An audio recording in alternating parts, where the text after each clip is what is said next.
Hello student, MSc first sem का जो आपके पास ऑर्गेनिक केमिस्ट्री का पोर्शन है, ठीक है, उसका हम आज करेंगे कवर यूनिट नंबर 4।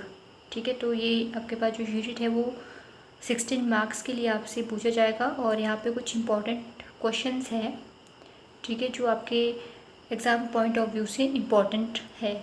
ठीक है, सो इस चैप्टर का नाम क्या है? Aliphatic nucleophilic substitution, right.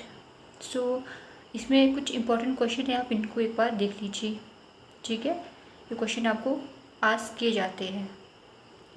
सो हम स्टार्ट करेंगे अपना फर्स्ट आर्टिकल जो है एलिफेटिक न्यूक्लियोफिलिक सब्स्टिट्यूशन। सो आपसे एग्जामिनर ये क्वेश्चन कर सकता है, what do you mean by aliphatic nucleophilic substitution. ठीक है, तो सबसे पहले तो हमने देनी इसकी डेफिनेशन कि ये होता क्या है।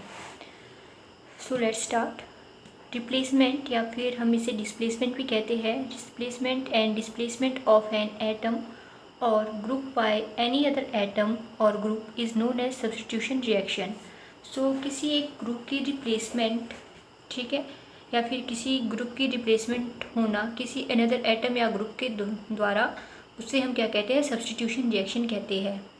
If the substitution brought about by a nucleophile then it is known as nucleophilic substitution reaction. अगर ये सब्स्टिट्यूशन जो हो रही है वो किसी न्यूक्लियोफाइल के द्वारा की जा रही है तो उस जो सब्स्टिट्यूशन होती है उसे हम क्या कहते हैं? न्यूक्लियोफिलिक सब्स्टिट्यूशन रिएक्शन हम इसे कहते हैं। Substitution reaction at a standard carbon are amongst the most studied organic reactions. So आपके पास जो sp3 हाइब्रिडाइज्ड के कार्बन या फिर कंपाउंड है उसमें इस टाइप की जो सब्स्टिट्यूशन है वो ज़्यादातर देखने को मिलती है ऑर्गेनिक रिएक्शंस में। All nucleophiles are Lewis bases and contain at least one unpaired pair of electrons.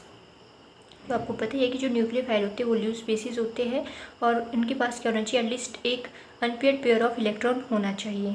In nucleophilic substitution nucleophile attack the substrate carbon with its unshared electron to form a covalent bond and the leaving group, जो आपके पास leaving group है, the nucleofuge, जिसे हम nucleofuge भी कहते हैं, departs with the electron pair of the breaking bond. So nucleophilic substitution reaction में क्या हो रहा है? जो आपके पास न्यूक्लियोफाइल है वो अटैक करता है सबस्ट्रेट के कार्बन के ऊपर। ठीक है, न्यूक्लियोफाइल में आपको पता है अनशेड इलेक्ट्रॉन होंगे, उसके साथ ही मिलकर सबस्ट्रेट कार्बन के ऊपर अटैक करेगा और ये फॉर्म करेंगे कोवलेंट बॉन्ड को। एंड आपके पास जो लिविंग ग्रुप है वो क्या हो जाएगा? Departs with electron pair of the breaking bond, वो रिलीज हो जाएगा या अटैच डिपार्ट्स हो जाएगा इसके साथ इलेक्ट्रॉन पेयर के जो आपके पास ब्रेकिंग बॉन्ड है उनके साथ। Thus like nucleophile the leaving group are also called Lewis base. इसीलिए हम लिविंग ग्रुप को और क्या कह सकते हैं? लिविस बेस कह सकते हैं। In general and aliphatic nucleophilic substitution में भी डिपेक्टेड एज फॉलोज। तो हम अगर एग्जाम्पल की बात करें, जनरल वे में बात करें, तो हम इस तरीके से nucleophilic substitution reaction aliphatic nucleophilic substitution को शो कर सकते हैं। ठीक है, सो हमने यहाँ पे न्यूक्लियोफिलिक लिया, न्यूक्लियोफाइल लिया, NU नेगेटिव। ठीक है, ये हमारे पास क्या था? सबस्ट्रेट था। ठीक है, जब हमने इनको आपस में कंबाइन किया तो आपके पास जो NU है, ठीक है, ये आ जाएगा इस पोजीशन पे, आपका जो R2 है वो चला जाएगा इस पोजीशन पे और जो लिविंग ग्रुप है वो क्या हो जाएगा? ग्रुप में से रिमूव हो जाएगा। ठीक है, ये आपके पास बनता है सब्स्टिट्यूशन प्रोडक्ट। सो आपने ये इसमें एग्जाम्पल देना है। न्यूक्लियोफाइल्स मे बी न्यूट्रल और नेगेटिवली चार्ज्ड। न्यूक्लियोफाइल क्या हो सकते हैं? या तो न्यूट्रल होंगे या फिर नेगेटिवली चार्ज्ड होंगे। Whereas substrate undergoing nucleophilic substitution में बी न्यूट्रल और पॉजिटिवली चार्ज्ड।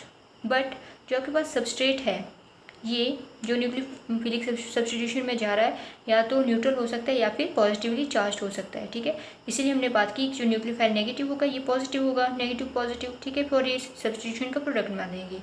इसी को यहाँ पे बात हमने की है। Thus there are following 4 charge types for nucleophilic substitution.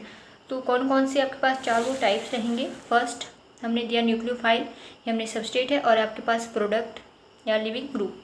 कौन कौन से आएगा ये आप देख सकते हो यहाँ से, ठीक है। तो न्यूक्लियोफाइल हमने यूज़ किया OH नेगेटिव, सब्सट्रेट हमने लिया CH3Br, ओके।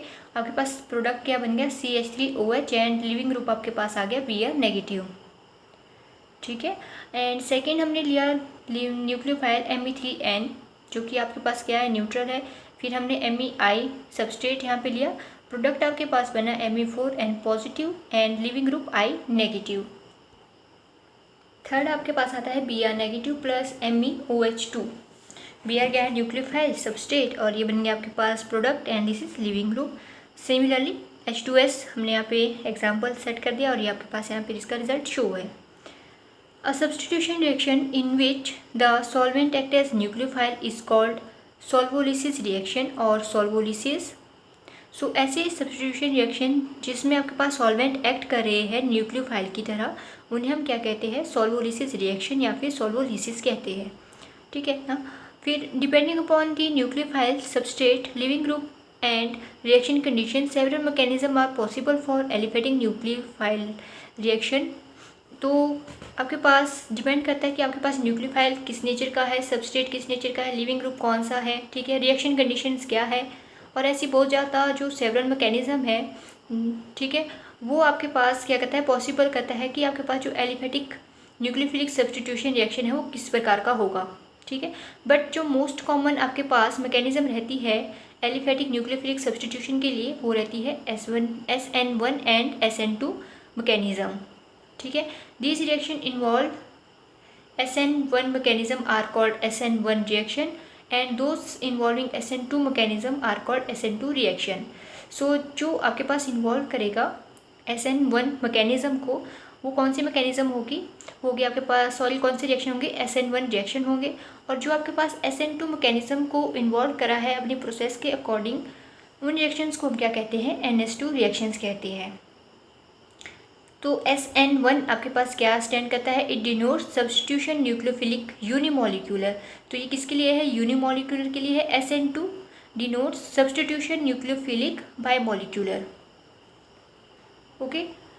सो ये था आपके पास आर्टिकल एलिफेटिक न्यूक्लियोफिलिक सब्स्टिट्यूशन का, ठीक है। सो नेक्स्ट हम पढ़ेंगे SN1 रिएक्शंस के बारे में नेक्स्ट आर्टिकल में। Thanks for watching.